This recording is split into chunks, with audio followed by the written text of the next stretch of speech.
လောကမှာအားကိုးစရာဆိုတာကိုယ့်ကိုယ်ပဲအားကိုးရ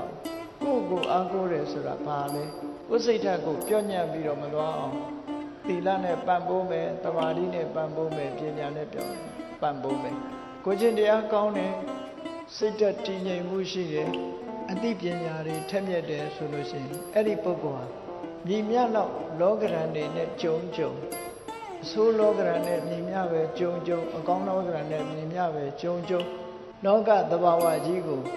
လစ်လျူရှုပြီးတော့လှုပ်တဲ့လှုပ်ထိုက်တာကိုလှုပ်သွားလို့သူ့ရဲ့စိတ်ဓာတ်ဟာရင်းရိုင်လှုပ်ရှားပြီးတော့နှိမ့်ကျသွားခြင်းဘယ်တော့မှမရှိဘူးတဲ့ဒါကြောင့်မြတ်စွာဘုရားရဲ့အဆုံးအမဘုရားဘာသာဝင်သူတော်စင်အနေနဲ့ဒါအမြဲတမ်းလက်တွေ့ကြတဲ့အဆုံးအမတစ်ခုဖြစ်တယ်အလွန်ပဲကျေနပ်စရာကောင်းတယ်ဘုရားဘာသာဝင်ဖြစ်ရခြင်းဟာအလွန်ကျေနပ်စရာကောင်းဘယ်သူကမှအားကိုးရတာမျိုးမဟုတ်ပဲနဲ့မိမိတို့ကိုယ်တိုင်ကောင်းမွန်အောင်လေ့ကျင့်ပြီးတော့ကိုအားကိုလုပ်ရတယ်ဆိုတာစိတ်သိကျေနပ်စရာကောင်းတာပေါ့အရာရာမှာသူများကိုမော်ကြည့်ပြီးသူများရဲ့အဆုံးအမ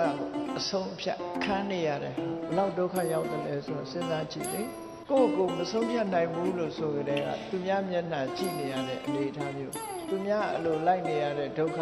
မတမန်ကြီးမားတယ်လို့ဆိုတာပဲကိုအားကိုပြီးကိုစိတ်ဓာတ်ကိုရင့်တန်လာအောင်ကျင့်ကြံကြိုးကိုအားထုတ်တဲ့နည်းစနစ်တွေကိုမြတ်စွာဘုရားဟောတာဖြစ်သောကြောင့်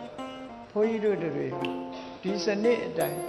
သီလကောင်းအောင်ကြိုးစားရမယ်သမာဓိတွေရင့်ကျက်လာအောင်ကြိုးစားရမယ်ပညာတွေထက်မြက်လာအောင်ကြိုးစားပေးရမယ်